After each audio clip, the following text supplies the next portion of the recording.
This is a production of PBS Charlotte. Just ahead on Carolina Impact, they're bringing food to the people. How one organization uses a mobile food pantry to reach those in need.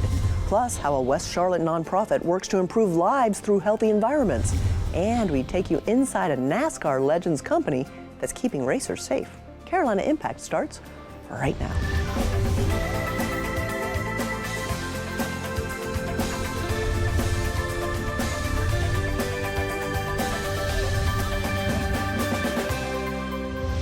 Good evening, thanks so much for joining us. I'm Amy Burkett. Nearly 50 miles from Charlotte, you'll hit Anson County, a rural area where the poverty level is twice as high as it is in Mecklenburg County. For the past 10 years, a local organization has been helping with their mobile food pantry.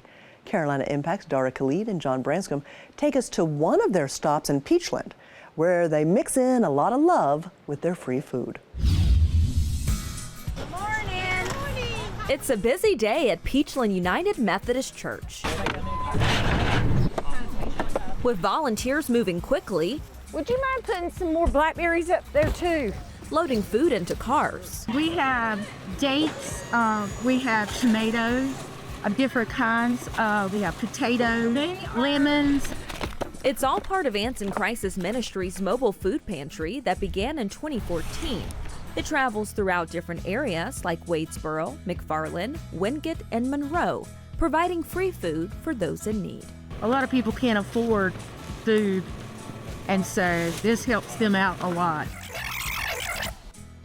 Their morning begins bright and early, first putting out signs directing people where to go. Next, organizing and bagging items fresh off the truck. The heaviest stuff first. Then they gather for a prayer. God, we thank you for the folks that have come today to receive food. After a resounding amen, their work begins.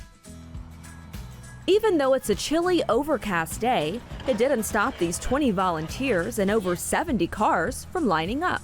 And what time did you get here this morning? About 7:20 this morning. George Ingram has been coming to the mobile pantry for about 4 years and says he always likes to be at the front of the line. I don't mind getting up early, make the effort to get here because, like I said, everything helps. I've yet to get anything that I could not use. So I really am grateful for everything I get here. The latest data from the U.S. Census Bureau shows that in Anson County, 22.4% of people live in poverty, compared to neighboring Union County that has 7.1%, and Mecklenburg County sits at 10.3%. Some people are flat hungry when they get here. I mean, they have virtually nothing, in their house, and they're looking forward to this day. Others, it's part of what helps them defray the cost of their grocery bill. People who pull in the parking lot usually first see the smiling face of Assistant Director Lonnie Gross. He goes from car to car checking them in, but also checking on them. From laughter to tears and everything in between. Some people come through and they need the food, but they're really not here for the food. They're here for the engagement, truthfully, the love. I've had several people that just said, I just want you to pray with me today. Gross tells me Second Harvest Food Bank donates the food they give away.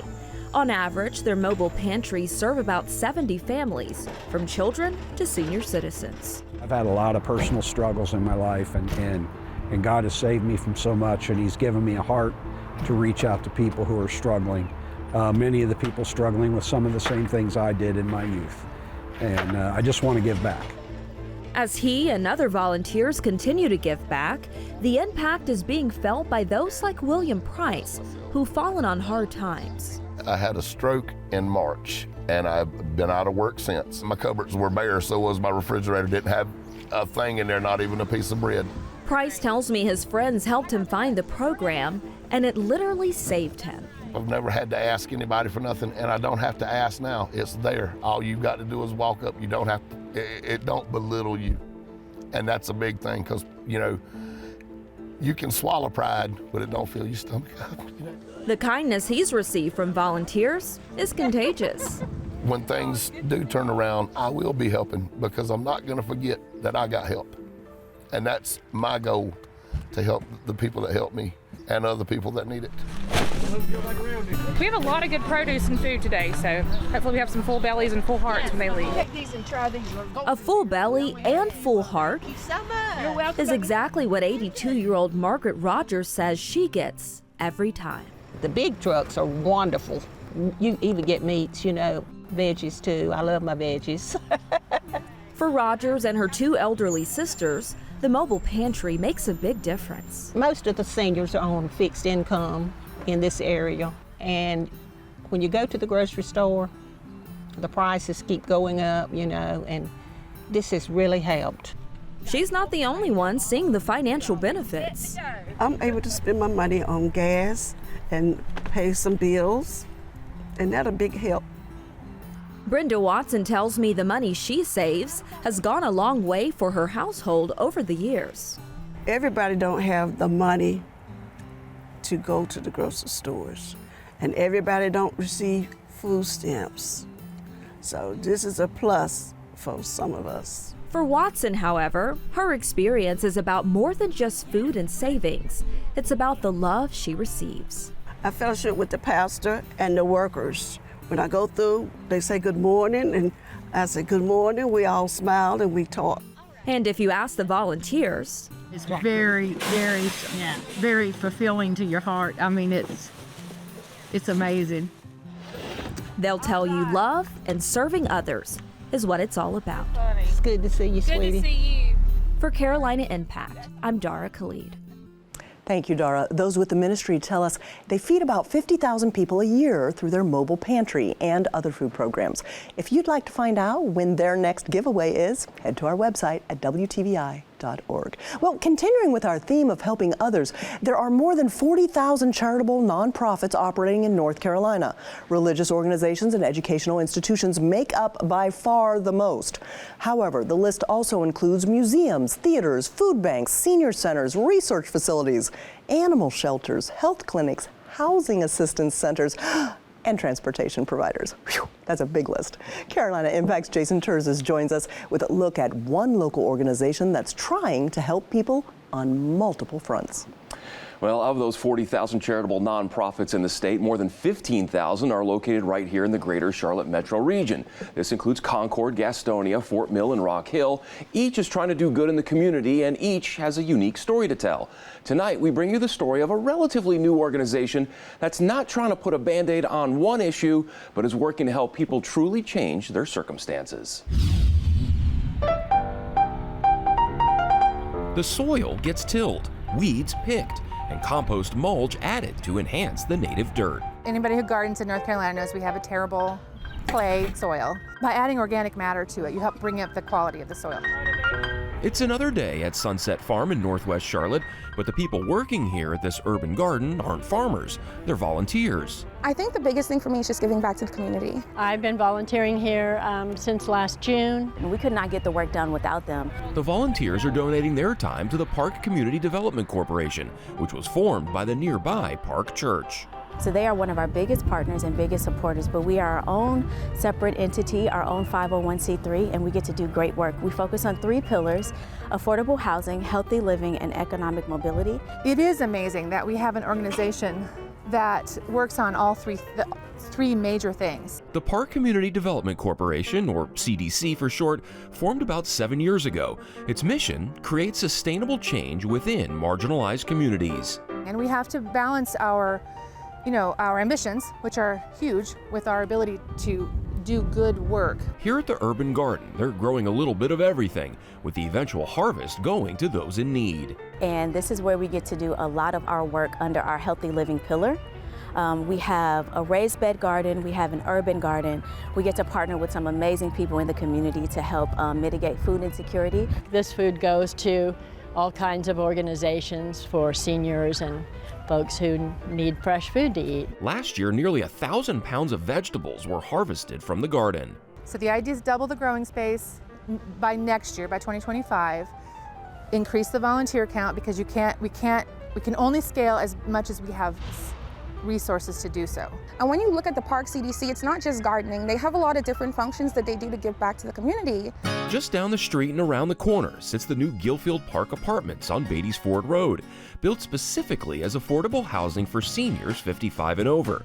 The 80-unit complex is the first part of a multi-phase project to add affordable townhomes and single-family units to the area. If you live anywhere in the great US of A, you know that affordable housing is a big deal. It's a big problem. And I Googled senior housing and found out, and the first thing that came up was about Gillfield Apartments, and that they were having an informational meeting the next day. So we went to it and signed up, and we ended up getting an apartment at Gillfield. Tying things together and sitting right next to the complex, raised beds for planting. The idea is to teach residents how to grow their own vegetables to help create a more sustainable living. It's an opportunity at the apartments for us to get to know our neighbors more.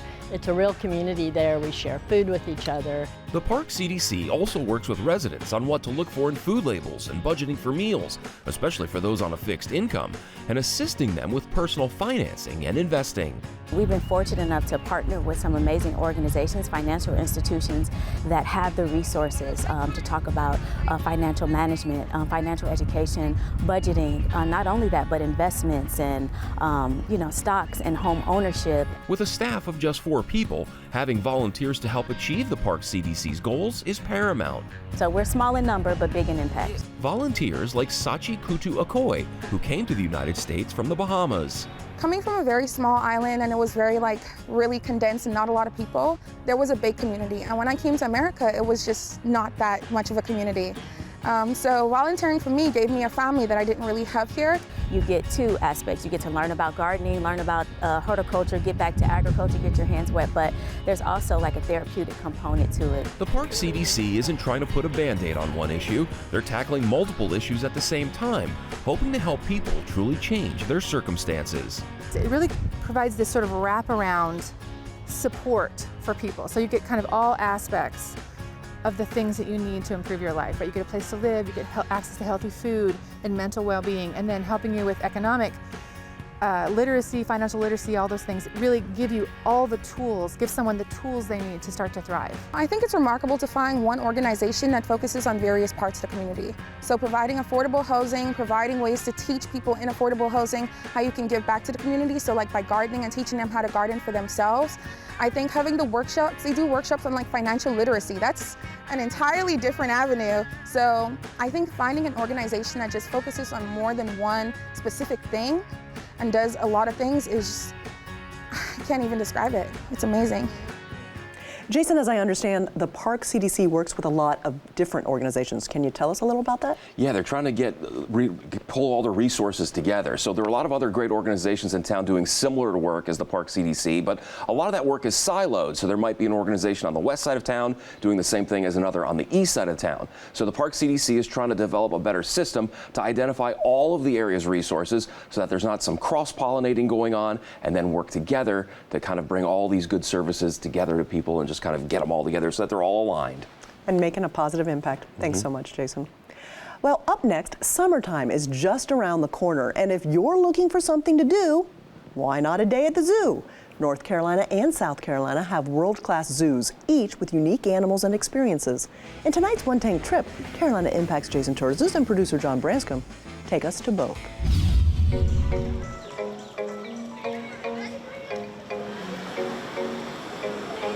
On most days just outside Asheboro, you'll find folks making their way through the gates of the North Carolina Zoo in droves. Once inside, they scatter across the zoo on their own personal safaris. Oh, I've been coming here probably 50 years. For Henry Hogan, it's a photo safari. It's relaxing. The stress level goes down when you come in here. Just me, my camera, and just enjoy, like I say, the animals, the wildlife. The scene repeats itself down in Columbia, South Carolina, as visitors from all over seek unique wildlife interactions at Riverbank Zoo and Gardens. I'm from Michigan. This is amazing. I am literally in love right now. This is so cool. Hi.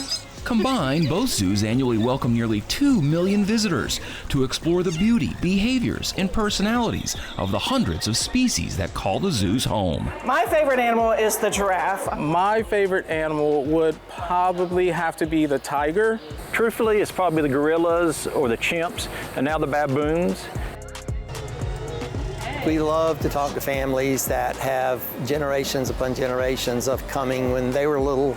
Folks like Riverbank Zoo regular Christy Adams. My husband and I have been bringing our kids here since they were born. It's a different experience every time. Sometimes we're feeding the giraffes, sometimes we're watching a bird show. It's just a unique place to spend family time. Around the world, the impact of climate change has many zoos rethinking their missions. The change in thinking was zoos should become more of the arcs of the future, arcs of hope, being able to establish insurance colonies that would ensure their survival, since a lot of them were endangered already. Conservation programs are on full display at both zoos. Staff at each actively work to protect endangered species from around the world, as well as right here in the Carolinas. The North Carolina Zoo participates in the U.S. Fish and Wildlife's Red Wolf Recovery Program. We are one of many collaborating partners that are involved in the Red Wolf Recovery Program, and the primary goals of that program is to help with the success of the recovery effort of red wolves in North Carolina. At Riverbank Zoo and Gardens, visitors to the newly remodeled Darnell W. and Susan F. Boyd Aquarium and Reptile Conservation Center enter a world filled with snakes, turtles, fish, and other scaly creatures, but they also get introduced to several leading conservation projects. Meet aquarium curator Kendra Bottini. This is the coral lab that's part of the AZA Florida Reef Tract Rescue Project. These corals were in peril because of the devastation that's occurring on the reef tract, and so we are holding them to keep them healthy and safe for future restoration, reproduction, and hopefully get some of these guys back on the reef when the reef is healthy. The reefs protect Florida from hurricanes. They help to act as nurseries for fishes, not just reef fishes, but also sport fishes, which are important.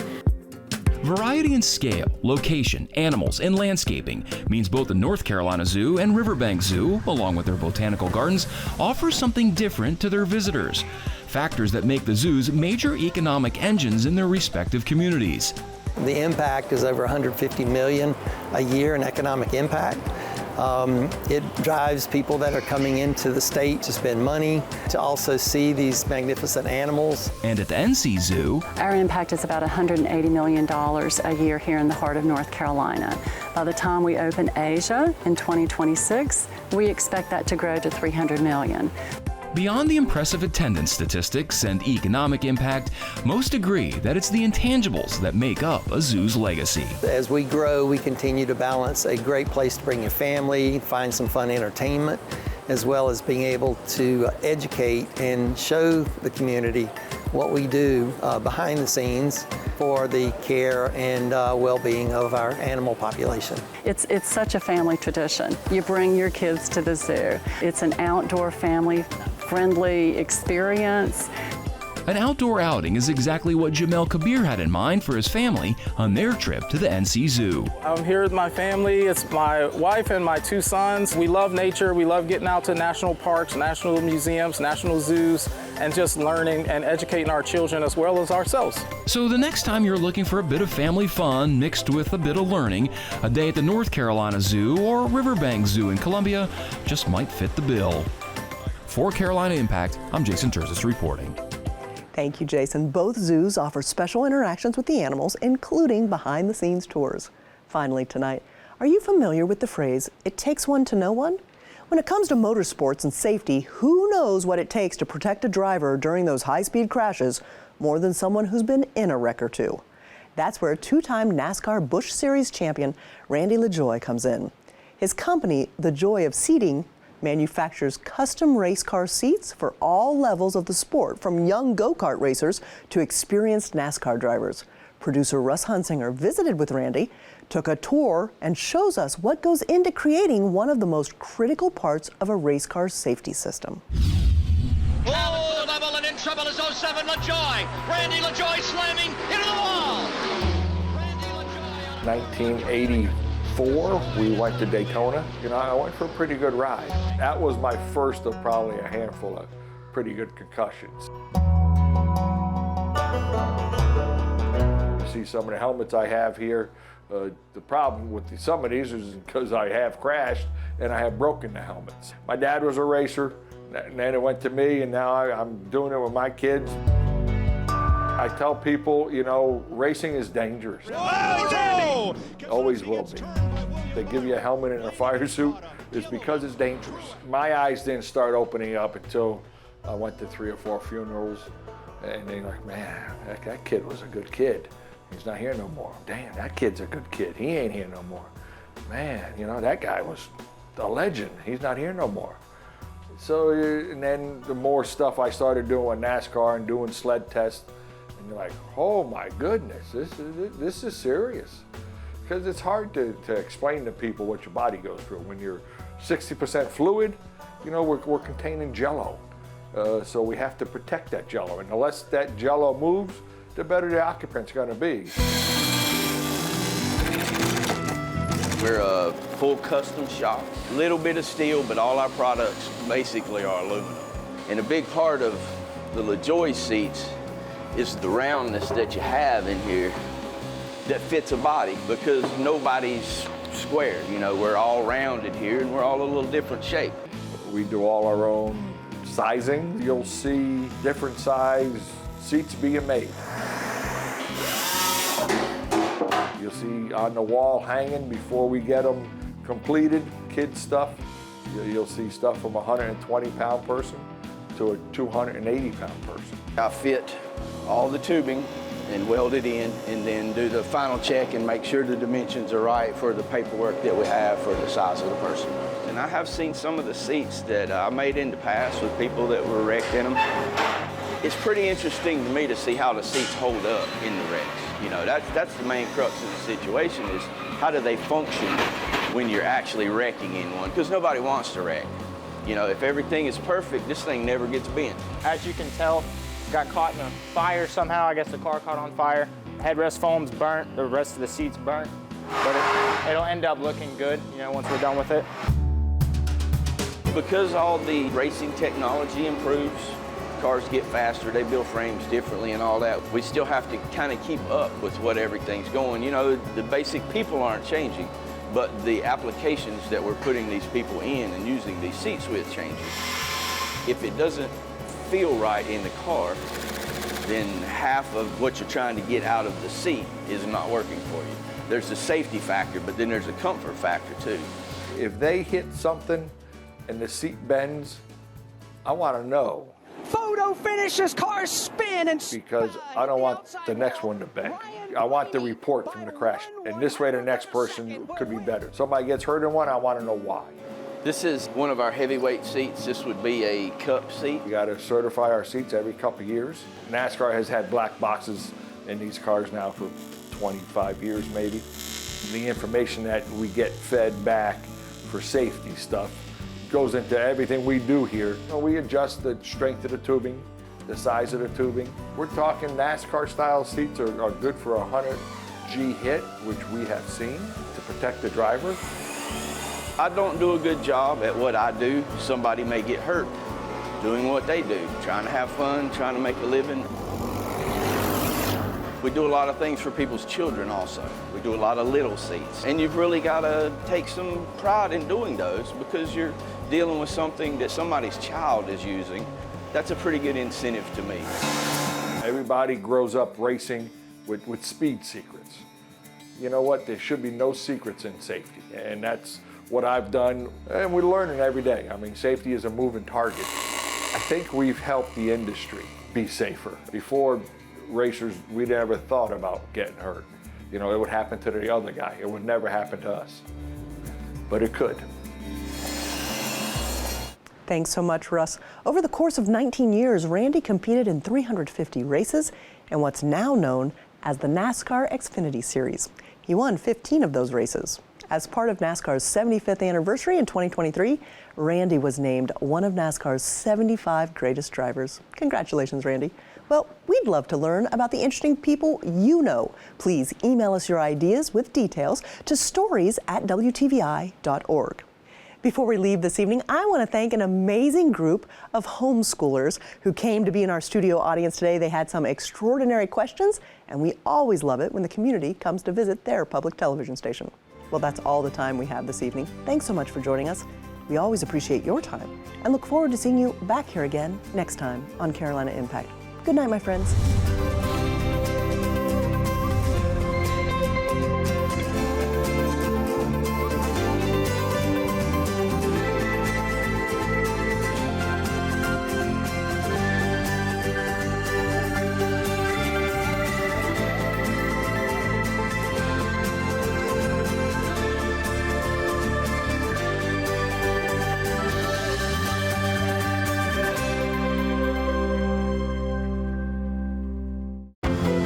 This is a production of PBS Charlotte.